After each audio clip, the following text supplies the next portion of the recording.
This director at IRMA, and today we are holding a special live consultation for mining companies to inform the standard revision process. This is part of a series of live consultation and engagement events that we have been organizing since last year over the public comment period. So if we go to the next slide, I'll just remind you a little bit what happened over the last 2-3 months. So IRMA released in October last year 2 important draft standards for a public comment period. First of all, a new version, an updated version of the IRMA standard for responsible mining, which is the IRMA draft standard for responsible mining and mineral processing V2. And at the same time, we also released a new draft chain of custody standard V2. And so to proactively seek input and engage with all our stakeholders, we are hosting a series of live consultations as one of the many ways for you all to contribute to the revision process. There are still a number of sessions planned next week, and you can access all the recording of the sessions that happened also on our website. And so they are designed to address specific topics or chapters in the IRMA standard. But today we wanted also to offer a special opportunity or space for mining companies in particular to contribute.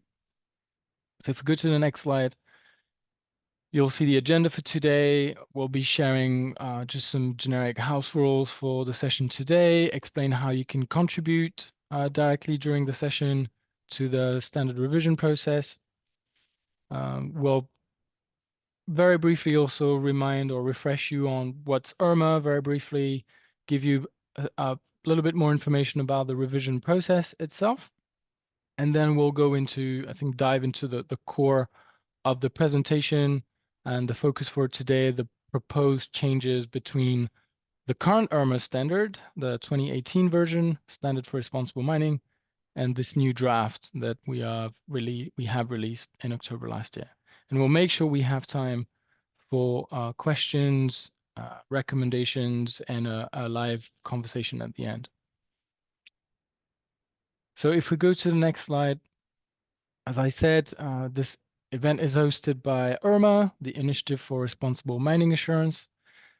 The event is being recorded, and the recording will be made publicly available on our website, on our YouTube channel, as with all the live consultation and feedback webinars that we have organized since last year. I need to remind you that you may not post or send any unlawful, offensive, threatening, libelous, defamatory, obscene, or objectionable content. Please do not post or send or link any hateful, degrading, criminal, or sensitive imagery or content, nor advocate or promote intolerance or hate against other people. And also remind you not to post or send any spam content today. If we go to the next slide, I wanted to, and why am I saying this basically? Mainly because the chat function is open, it's enabled, you can use it. We have really designed these events as an opportunity, one of the many opportunities for all stakeholders to contribute to the revision process. We have a dedicated online platform that you can use. We'll say a bit more about it. And obviously you can reach out to us anytime. But for today's session, please feel free to, and as I speak and as we go along, if you already have comments or content that you want to share with us, please start doing so either via the chat function, so you can share content with the whole audience or with us. Just noting that you cannot use the chat in an anonymous way, so your name will be visible. And if we go to the next slide, the other channel that you can use today is the Q&A function of Zoom. This is located at the bottom of your screen or in the top right corner if you're on a smartphone. And here you can submit, equally any comment, suggestion, feedback, question, concern, recommendation to IRMA. And with this feature, you can submit content in an anonymous way. You simply need to tick the option that reads send anonymously there. And again, really inviting you all, if you've had a chance already to look at the new draft, or if you have your own experience in implementing the IRMA standard or the IRMA system, we are all ear, and we would like to hear that right now. And if we go to the next slide, also to remind you that because this is part of our consultation process and our revision process, all the content you share with us today will be saved and considered by IRMA as part of the revision process, equally as any other channels or ways to contribute that you may want to use. I wanted to reassure you about that. And if we go to the next slide, I'll turn to my colleague, Aquinar. Thank you, Aquinar. Thank you so much, Pierre. Good day, everyone. For those of you that haven't met me, my name is Aquinar Malachi, and I'm the mining sector lead at IRMA. So basically, I'm your resource for all mining companies as well as the industry as a whole. So I'll take you briefly through a revision of what IRMA is, just to ensure that we all have the same point of departure. So on the next slide, so IRMA is really that answer that we've been looking for to this global demand for really a more socially and environmentally responsible mining. Now you might be asking, so how does this IRMA system work? So it works by providing the opportunity for industrial scale mines globally to actually participate and undergo an assessment to determine the mine's performance.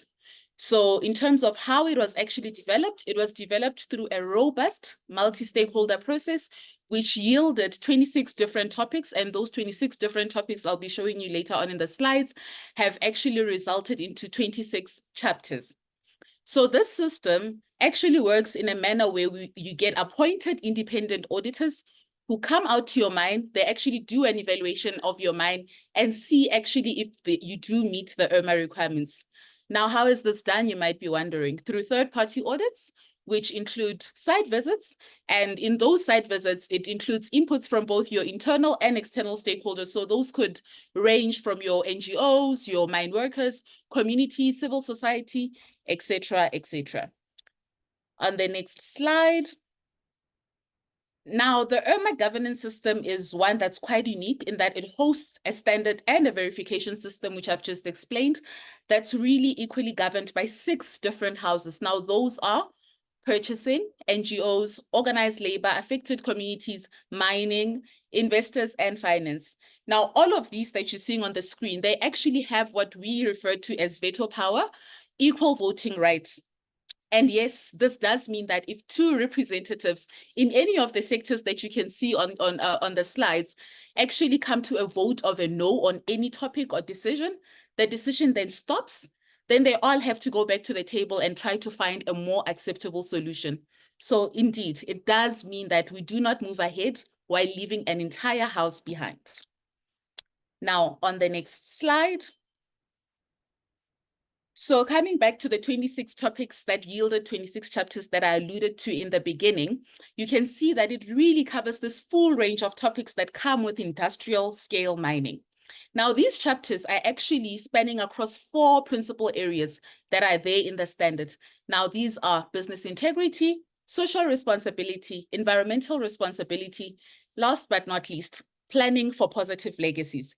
And just before we get off this particular slide, I just want to reiterate how the IRMA standard is not just a document that contains new requirements, new everything. It's really a standard that includes best practice expectations, which is built on existing standards, systems, and requirements that all our mining companies are already held to globally.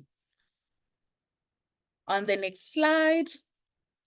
Now that we are all on the same plate in terms of what IRMA is, I just want to take you through the IRMA revision process that we've undertaken.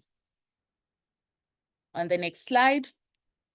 So having undertaken a comprehensive review of our IRMA standard, it really allowed us to unlock and to ensure that our systems not only remain accountable to the sectors, but it ensures that we remain relevant, that we are always up to date, we are updated. It also ensures that we are able to provide further clarification throughout the standard. Now, the last thing, last but not least, that it actually allows us to do is to add consistency and allows us to actually address any issues or identified gaps throughout the standard. And the next slide. Now, importantly, IRMA has evolved into addressing key phases of the mineral supply chain. So this is from the beginning to the end. And this has been done since publishing our very first version that you can see on the screen, which was actually released back in 2018. Now, next click. So where we find ourselves now is we now have an integrated standard that consists of an exploration and development standard, the mining standard, and the mineral processing standard, which have now created this draft standard that you're seeing on your far right that now looks orange brownish, standard and responsible mining and mineral processing version 2, so 2.0. And this final draft that we really asking for inputs from you was drafted as a result of this holistic and integrated approach that we've now adopted. On to the next slide. Now, important to note is that this draft that I'm referring to has not yet been approved by the board. Obviously, this is because we're still in the process of really inviting those comments, those inputs from all of you so that we can improve and work on this content. Now, the draft does contain drafter's notes throughout. I mean, this was actually done to allow reviewers to be able to identify where the differences or where the divergence really is from the very first version that was released in 2018 to the one that we have right now, the version 2.0 that was released towards the end of last year. Included in the draft are these consultation questions, which we'd really, really appreciate if you can actually make time to try and answer them to provide us your views, your guidance. And for those that really feel comfortable with providing such inputs or comments using an Excel spreadsheet, we do have an Excel spreadsheet or an Excel version of this document that's available if you do prefer, and that's what you can use to actually provide these comments. Now, on to the next slide. You might be wondering then at this point, what has actually informed this integrated draft? A number of factors, really. We've learned from our initial audits. We've done reviews of other standards, reviews of emerging issues. We've received comments on the previous drafts that I've just alluded to that are now integrated into one. Last but not least, we've really listened and we've taken lots and lots of inputs and feedback from working groups, as well as these ongoing stakeholder engagement sessions that we are having, including the webinar that we're having today. I mean, everything that's going to come out of this session, we will be taking and ensuring that it's actually feeding into this integrated draft that we're speaking about. In the next slide, important to highlight is that this draft has been available and it has been released in October of last year. We are still in the open process where we're saying we're still inviting you to comment. We have up until the end of January. So really, you have the next couple of days or weeks to make some time and contribute, give us your questions, give us feedback, you know, give us as much inputs as you wish. We really, really appreciate it, and we're looking forward to hearing from you. Now, we do have multiple ways of participating or being able to provide these inputs over and above the Excel spreadsheet that I've spoken about. The multiple platforms are there, channels on your screen. For those who prefer, there's also a direct online platform that you can use to provide comments. Important to also highlight is that you can choose to either provide inputs on the entire standard, or you can select which chapters you feel you would like to actually give us inputs on. Now, also important to highlight is that all of these comments that we are asking and requesting that you actually provide us will be considered objectively as well as equally. So also rest assured that for those of you who do prefer that your comments be treated confidentially, we will definitely do that. It will be treated confidentially if you so wish. So in conclusion, for my section, we're really looking forward to getting all your insightful comments and of course the responses to our well thought out consultation questions. Thank you so much. Over to you, Pierre. Thank you so much, Aquinar. And yes, indeed, the public comment period is still running until the end of January. And as you may guess or anticipate, we are starting to get more and more comments now that we're nearing the end of the public comment period. I'll try now to give you an overview and a really simplified summary of the proposed changes that are in the new draft that we've put out. Obviously, trying to summarize 500 pages into just a few slides is really tricky. I'll try to make it, as meaningful as possible. Do not hesitate to stop me, interrupt me by sending any questions or comments or feedback that you have through the chat or the Q&A function. So if we go to the next slide, I'll start with some of the structural changes that we're proposing at a sort of higher level. First of all, as we've said now a couple of times, we have decided, and the board is also following this approach, that we integrate 3 standards into one. So we unify the requirements from exploration and project development to mining operations, and also for standalone mineral processing operations. So that required a number of changes with the terminology that we use. So wherever we use the term operating company or mining company in the IRMA standard, now we talk about entity in general. That allows for all these different types, stages, and phases of the mineral development process and value chain.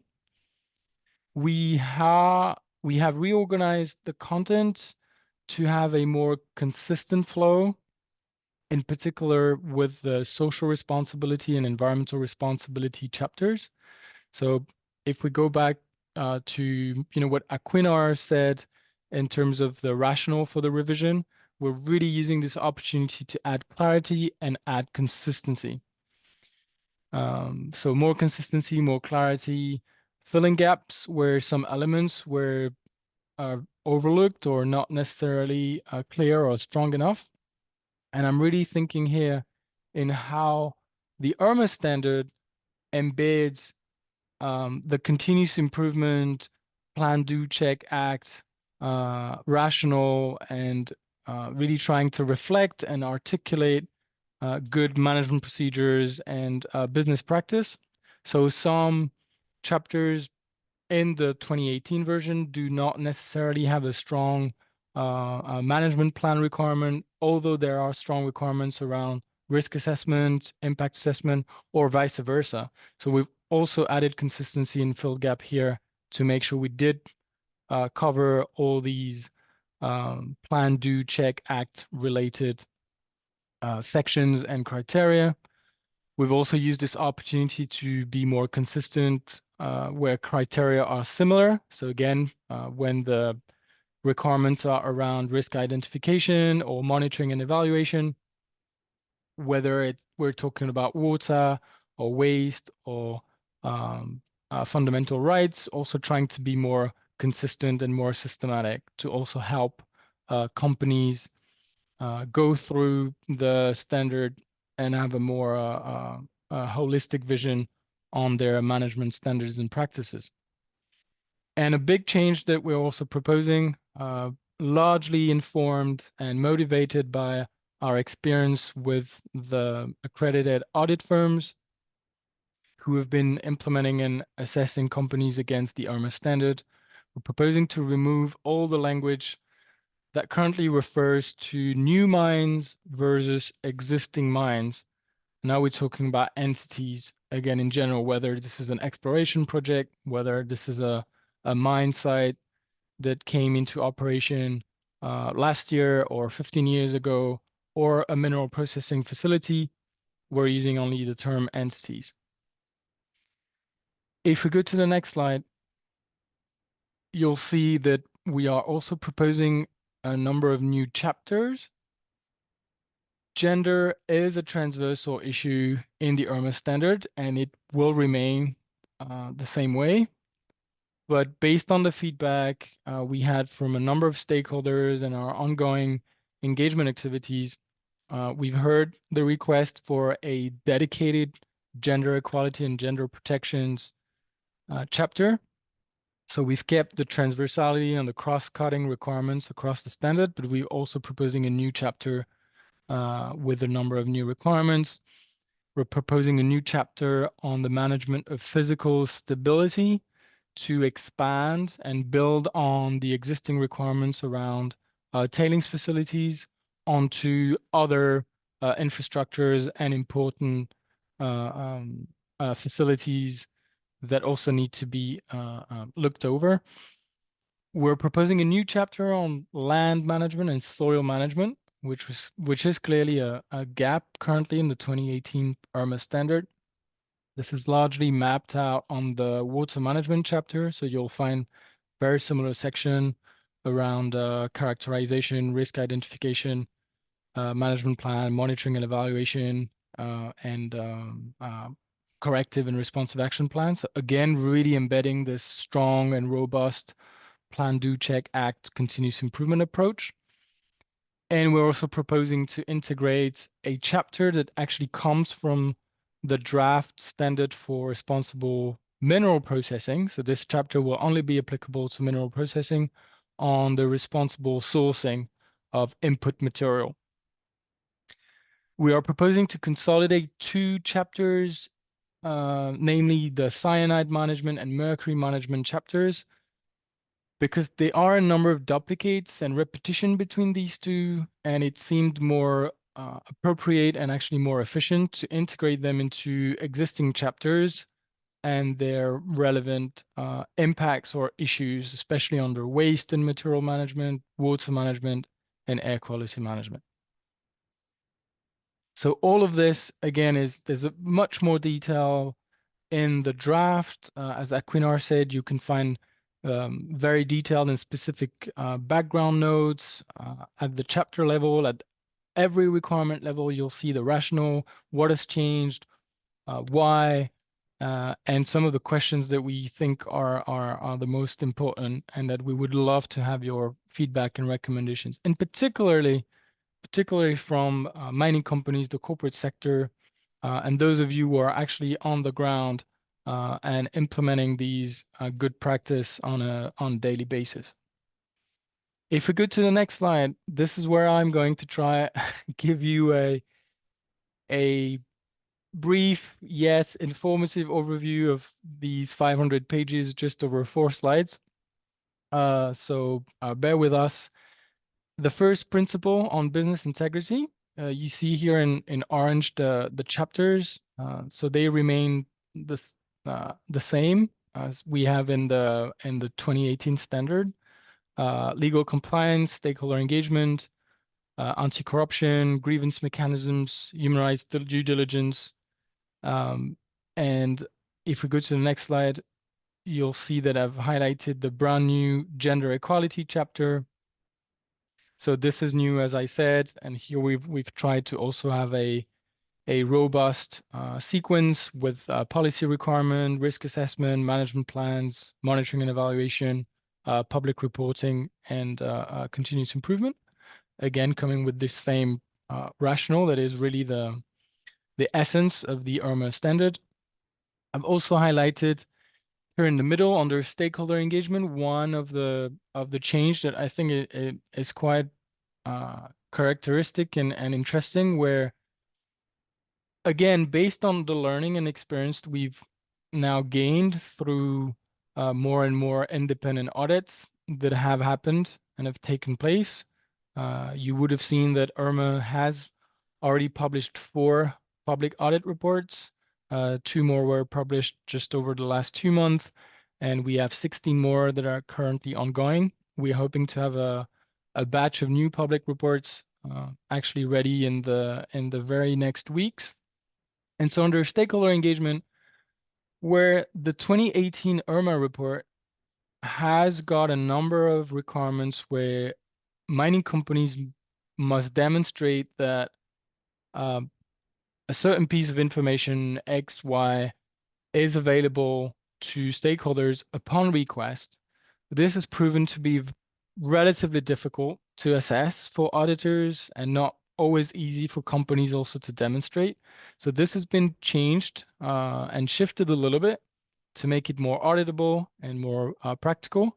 So now what we're proposing, and again, hoping to have more comments than we've already had on this point, that companies need to demonstrate that they've actually proactively informed their stakeholders that the information is available and can be obtained if they request so. If we go to the next slide, under planning for positive legacies, which is the second principle, you see here the chapters that here really remain the same. So it's the same structure as the 2018 standard. So the whole environmental and social impact assessment and environmental and social impact management topic remains.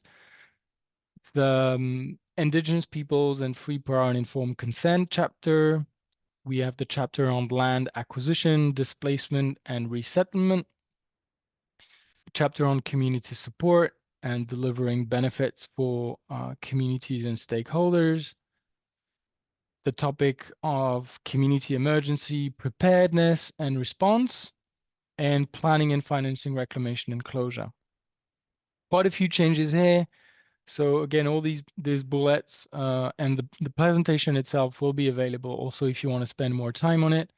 But this is really a simplified overview of what you will find in the draft. And if we click on to go to the next slide, also to pick a few examples where in practice, these reflections that Aquinar shared with you about, adding clarity, remaining up to date, actually materialize under Indigenous Peoples and Free, Prior, and Informed Consent. We're proposing to add a number of clarification, in particular on remedy agreements where sites may not have obtained the Free, Prior, and Informed Consent back in time, also in jurisdictions where there wasn't such a thing as Free, Prior, and Informed Consent, decades ago, and also taking into account the evolution of international law over the last decades. And we also added more clarification on how to demonstrate and work towards approval of community on a number of projects and programs. In the bottom right corner under reclamation and closure, also learning from a number of audits, independent audits that have taken place or that are taking place right now in some countries or jurisdictions where there is no official government overseen assurance mechanism for reclamation and closure. So there's not such thing as an official reclamation funds or a bond mechanism or a financial surety arrangements with a particular state department or official body. We're adding clarification here and propositions for how mining companies can actually operate and demonstrate that they are securing and making sure that surety arrangements are actually in place to cover the reclamation and closure costs. And again, here it's one of the areas where we have a number of open questions, multiple options. Some of them have been really proposed by our NGO sectors and affected communities, and other options have been really promoted or recommended by mining companies. So we are really seeking your comments, recommendations, thoughts, and feedback to find the best way to address them. The next two slides, so we'll go through the social responsibility chapter. So here you see that we're still covering fair labor and terms of work, the occupational health and safety topic, the chapter on community health and safety, the conflict affected in high-risk area chapter, cultural heritage, security arrangements, and artisanal and small-scale mining. So all the interaction, interface, relationship between large-scale industrial mining operations and artisanal and small-scale mining, if relevant. If we click one more time, there are a couple of things I wanted to highlight really under social responsibility. The occupational health and safety. This is really, I think, a topic that many mining companies have been taking seriously for a number of years, decades. This is a very important chapter. We thought it was good, robust, strong, and we still think it is a good and robust chapter in the 2018 version of the standard. But in 2022, the ILO convention actually passed a resolution to include a new core principle, a fifth core principle on ensuring a safe and healthy working environment for all workers. And that triggered a number of reflections and internal discussions and external discussions for IRMA. And we realized that there was a need for more requirements and to actually bring this chapter more up to date. So we're proposing 16 more elements here. So it's quite substantial. A number of policy requirements, accountability mechanisms, also adding new requirements or strengthening requirements when it comes to managing contractors, subcontractors, business partners, new requirements around the kind of reporting that needs to happen, the metrics that should be covered, and also around training and housing. Under conflict affected and high risk area due diligence here, and I see that there's actually a question on that. So thanks, spot on, asking, what is the rationale for dividing the conflict affected and high risk area chapter from the responsible sourcing chapter? Since conflict affected and high risk area due diligence is part of due diligence and responsible sourcing. This is a very good question. This is actually one of the open question we have at the moment. I'll say a bit more about the responsible sourcing chapter, which we haven't published for public comment right now. A working group is working on it right now. And one of the point that have been discussing is actually whether we should combine the two together. So the conflict affected and high risk area due diligence here, we're proposing a number of revisions to better align it with the OECD due diligence guidance when it comes to conflict affected and high risk areas. At the moment, so to this question, the main reason for keeping them separate is that the responsible sourcing chapter, we are intending to make it only applicable to mineral processing operations. So it's for these, let's say, downstream operations that are actually sourcing primary input materials, whether it's from primary extraction or scrap or recycled material. All the requirements around the due diligence that need to happen for them to ensure that they're sourcing products from responsible providers, responsible mine sites. Whereas the conflict affected and high risk area due diligence here, the intent is to keep it applicable to all phases. So for an exploration project starting off in a conflict affected area, to mining operations, to mineral processing operations as well. So this is why it's kept separate, but there's definitely an option where the responsible sourcing would become the two could become sub-chapter or chapter together. But at the moment, it seemed more or clearer in a way to keep them separate. And I hope that answer your questions. But again, these are things we're going to be discussing in the coming days and weeks when we restart the discussion with the working group. And we've received a number of expression of interest and applications. So it's really great to see that this group is going to be actually expanding with more perspective and expertise. I'm really looking forward to it.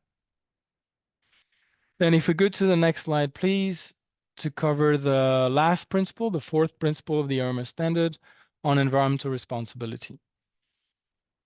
We have waste and materials management, water management, land and soil management, the management of physical stability, biodiversity, ecosystems, protected areas, air quality, greenhouse gas emissions and energy consumption, and finally noise and vibration. If we click one more time again to share a few practical examples on water management, and this had been already included in a number of guidance material and actual auditors manual for the IRMA standard around brines and the analysis of contaminant in liquid and brines, and that it's really strengthened and enshrined in the new standard. And we hope that it will, I think, address the needs and demands of all the different stakeholders to not overlook these important potential pollutant and contamination sources. The land and soil management, as I said earlier, is a new chapter. It's really here to fill, I think, an important gap. A similar flow to the water management chapter, as I said. The new chapter on the management of physical stability, as I said, really building on and expanding from all the tailing storage facility to other waste facilities and other major facilities, which can also be high walls and ground or surface facilities. And at the bottom here, you see under greenhouse gas and energy consumption, this is really, I think, one of the chapter where over the last 5 years, a lot has happened at national, international level, both from a legal perspective and societal expectation perspective. And so the IRMA standard has fallen behind, and we are proposing a number of new requirements, revisions to bring it up to date, keep it leading edge around reduction targets, renewable energy targets, Scope 3 emissions, third-party verification, etc. So again, hoping to have more and more comments. And if you think the revisions and the changes we've made are great, please also let us know. We would really value your feedback, whether they're positive or negative, as well as your proposing things. We really prefer solution-oriented and recommendation-oriented comments. We have a few more slides, again, reminding you that you can, please keep sending your questions, feedback, concerns, or recommendations in the chat or in the Q&A function. Here, what are you seeing here? Now, so you've heard me say that we are proposing a number of new requirements. Some chapters have got some more substantial changes than other. I haven't mentioned that in a number of cases, we're actually proposing to rationalize some requirements, to merge them. Some of them we're even proposing to remove them altogether because, they're not relevant anymore, or they weren't completely practical or auditable. And one thing that we have been, I think, saying, experiencing, and sharing with all our stakeholders, but I think always require more explanation and more time, is on the actual scope of requirements that can be applicable to a particular, let's say mine site. Given this session is focusing on mining companies, and I think most of the audience today is coming from the corporate and mining sort of operational side. So if you see here on the very right-hand side of this bar chart, so we've got each bar represent a stage or a phase of the mineral life cycle. So from the very early exploration to the operational mine on the very right-hand side. And you see here that at a maximum, so if all the requirements are applicable and require assessment and evidence on, the total is 504 requirements, which I think there will be very few operations that are actually do require to be assessed against 504 requirements. First of all, because the whole land acquisition and resettlement chapter has got two sub-chapters in, one to address the proposed new land acquisition programs and the sort of historical legacy resettlement programs. And so some sites will actually have to address the two because there has been resettlement decades ago, and there are new now an expansion or a pushback of a pit that requires a new displacement of population and resettlement. But in many cases, it's only going to be one of these two sub-chapters or none. And the same apply to a number of chapters around, once there is evidence that there's been a proper identification and mapping exercise around the presence or not of indigenous peoples, for example, that are officially recognized or self-recognized, and that this mapping exercise results in no indigenous peoples, no indigenous communities being potentially impacted by the mine or a proposed change in the mining operations, then the rest of the chapter is not applicable anymore. And you don't need to be it doesn't make sense to be assessed against it. Same with the presence of artisanal miners in the areas. Same with the use or presence of cyanide or mercury in the process or in the deposit or the waste. So again, there's a number of requirements that can be and will be not relevant to your particular mine site or mining project. You can see in pale green that there's a minimum number where, so if you do all the you've got the policies in place and you do all these, identification and mapping exercises, and all these sort of context-specific chapters are not relevant to your mine, the number actually goes down to 300. So very important to keep in mind as you go through the chapter. And then I have just 2 more slides. We can click a couple of times, Alan, please, on the next step. So what's happening now? Um,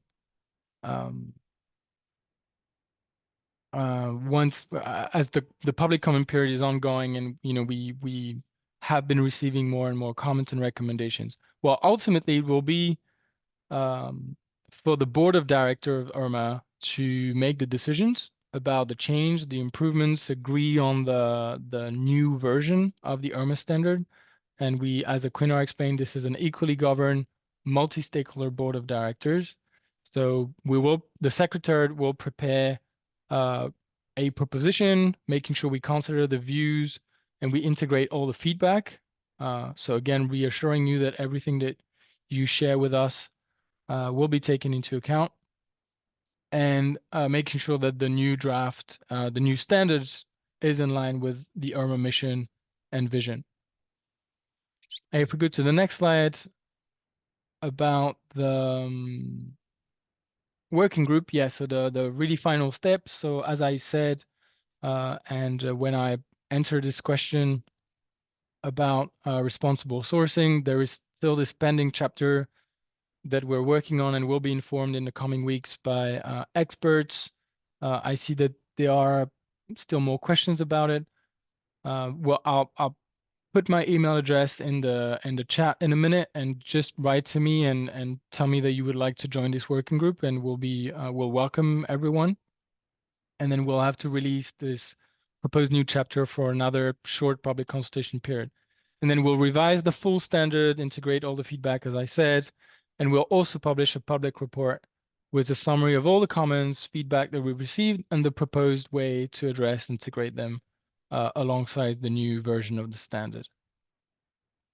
And I also wanted to emphasize the fact that we haven't said it, but the full draft standard, so this 500-page document, has been translated into Spanish. It is available on our website, also in Spanish. And if we go to the next slide, we'll just share with you again. Oh yeah, there was one final piece, sorry, about the transition. So for those of you who may already be engaged in the IRMA system, whether at a self-assessment level or are in the process of going through an independent audit, we also wanted to remind or clarify that I think as with all standards, there will be a transition period. So this will also need to be approved by the board. But once the new version is finalized, there will be a transition period for the already engaged sites to choose between the first and the second version. And then there will be a cutoff date for new participants where the only option is to be assessed against the V2.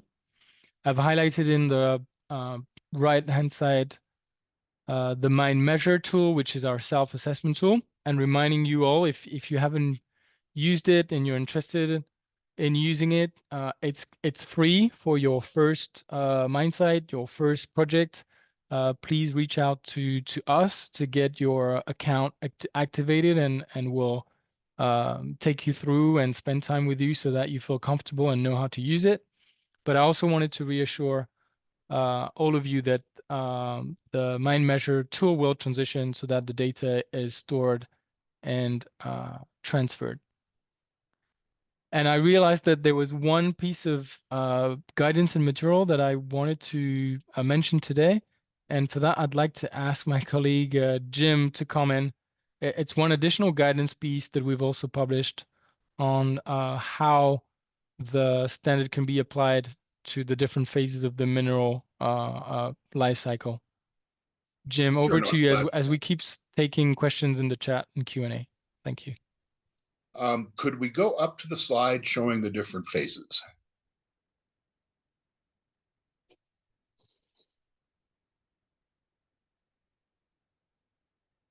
Yeah, so if we go back to the 26, I think. There we go. Thank you. So Pierre showed you this particular slide, explained its applicability to operating mines, minor mineral processors. As many of you are aware, we also produced an earlier document, draft document, the IRMA Ready Standard, that was intended to address the exploration and development stages. This actually shows the results of that effort to combine the IRMA Ready Standard with the IRMA standard, as well as the IRMA standard for mining, as well as with the IRMA standard for mineral processing. And what this is showing is, depending on the different stages of mining that you're involved in, beginning with desktop exploration, stage 1, through various other stages of exploration, field surveys to actual on-the-ground work, all the way through project development, project permitting, we've actually determined what applicable requirements are for each of those stages, and then also taking a look at what are the minimum as well as those maximum requirements for each of those stages as well. If you're interested in looking at this more, and a lot of mining companies, of course, have exploration development programs as well, we have a draft guidance document out for the applicability, and we'd be very interested in getting your feedback, particularly as we all know so many of these different exploration and development aspects overlap. So again, would mention that. One other thing to just quickly mention is we also have a chain of custody, draft chain of custody standard out. And in a lot of the responsible supply, as well as other conversations dealing with responsible sourcing, that's another aspect that we're combining in our discussions and thinking with the other chapters that have been discussed. Thank you so much, Jim.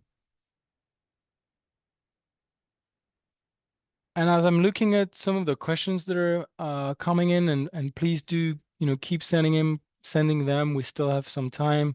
There is one question I think Aquinar will be good for you to take. Someone's asking, what are your thoughts on the length of the transition period between the V1 and the V2? Can you tell us more about it? Yeah, thank you very much for that question. So as Pierre has already indicated, we are in the process of drafting what that timeline will actually look like.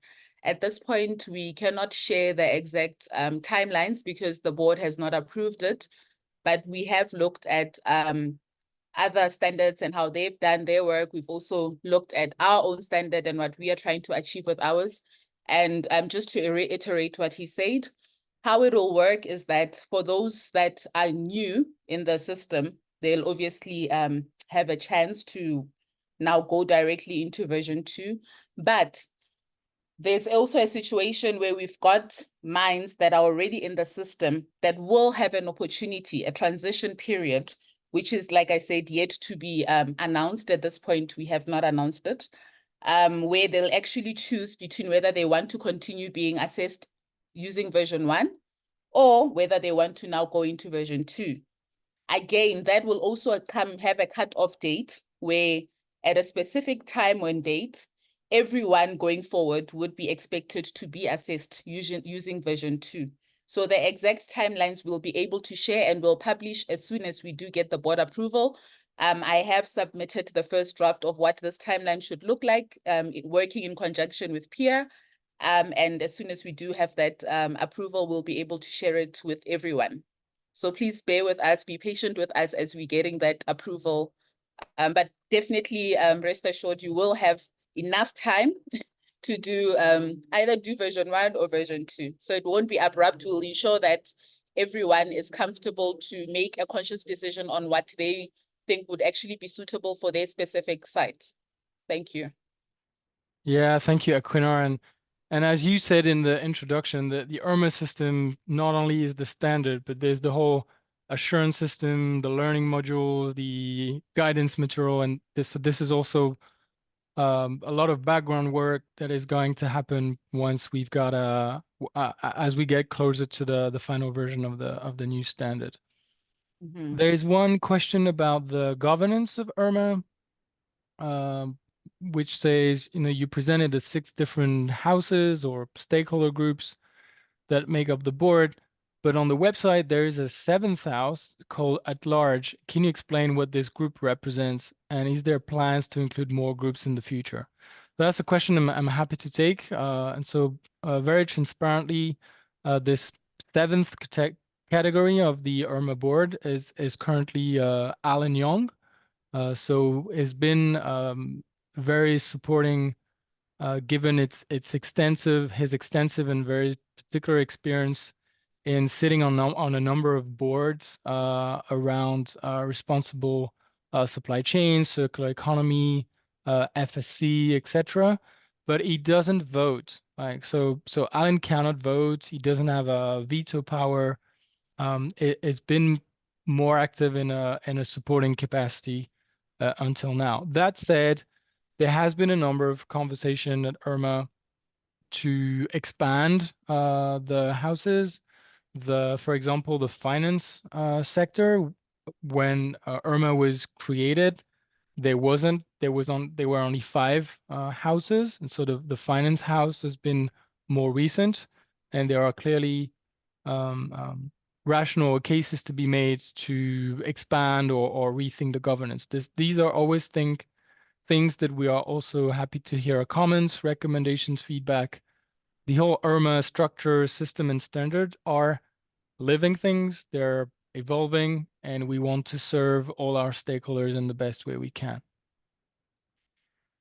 There's another question on the scoring system of IRMA and asking whether the scoring system will remain as IRMA 50, IRMA 75, and IRMA 100. This is a very good question. And I would like to say again that these are things where, because the standard is being revised, everything is up for comments and rethink and revision.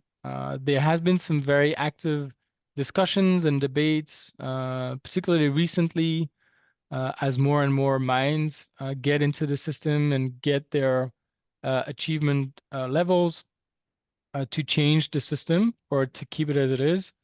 And we'd like also to, hear your recommendations and thinking. Nothing is set in stone at the moment with the new version.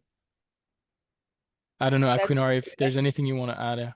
Yeah, no, I was gonna say I that's very true. I mean, it's open to input comments, but also we've had camps that have suggested that if a site, for example, gets an IRMA 35, they should actually get their actual score as opposed to what we have where it's a 50, or if you get between 50 and 75, it's a 75, between 75 to 100 and so forth. So we do have those schools of camp who are for what we currently have, where you are either IRMA transparent, IRMA 50, IRMA 75 or 100, or those that are suggesting that sites should actually get their actual scores. So we're very interested in hearing what your thoughts are around that. And like Pierre said, because we are in this revision stage, we are open to obviously reviewing and re-looking at what we currently have in the IRMA system and to choose the best solution or the best system to actually adopt with this new version. So we're really looking forward to your guidance, your inputs, value add around that. Thank you. Yeah, and for those of you who would not know, the IRMA standard used to be a certification model with a pass-fail system, and it was quite recently that the board took the decision to move away from a certification scheme pass-fail system to an assessment verification scheme with intermediate and separate achievement level. So it has changed, it can change. We're really open to these kind of change. And someone Indeed. is saying, yeah, there might be value in making the 40 critical IRMA requirements a separate achievement level. Again, this is something that I think a number of particularly downstream customers and purchasers have been using or advocating for. I think on the topic of critical requirements themselves, it is also something you'll see in the draft that we're also seeking comments. Um, at the moment, we think that there's value in keeping a set of critical requirements, but what these critical requirements are is also something that can be changed. We can add, we can remove some, and again, really hoping to have more comments on that. Mhm. And I see that there's one more question, and Jim, would be great if you could take it. Someone is asking on greenhouse gas emission. Have you given consideration to the fact that a mine site scope 1 emissions are part of a processing site scope 3 emissions? And are you asking them to share their scope 1 emissions data with their customers or the processors going to be used this material to ensure that all participants can accurately determine the emissions along the supply chains?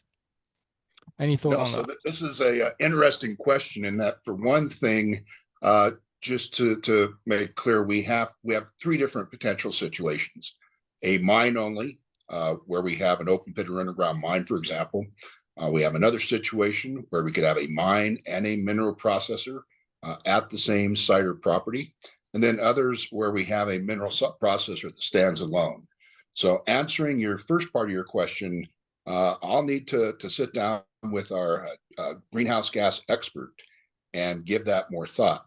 What I can answer is the second part, and that is that not only for customers, for civil society, for others, the whole idea behind IRMA is transparency. And so, what we're really trying to do in a lot of respects with that section, with the requirements, is to ensure that not only supply chain participants, but in a broader sense, everybody can know and understand the GHG emissions, whether it be from a mining, mineral processing, and really we want to be able to add up through the supply chain what is happening in terms of GHG emissions for any given mineral or metal. Thank you, Jim. Super clear. Again, if you have other views or recommendations that you'd like to share with us on how we could improve, enhance, or strengthen particular chapters, sections, or topics, we'd love to hear from you. Time is running off, and I think we've answered and at least addressed all the questions and concerns that you've shared. I'd like to thank you again for your participation. As we said in the introduction, everything that you've said and asked or recommended today has been captured. It will be part of the revision process. You still have some time if you want to, take the time to dive into the draft or look at particular chapters. You can also download individual chapters on our website, reminding you that there's a Spanish version. And we really look forward to hearing from you all on the draft. And I've put my email address in the chat. You can also find this on our website and in the draft standard itself if you're interested in joining any of the working groups, in particular the responsible sourcing one that is going to be very active in the coming days and weeks. Thank you all. Thank you.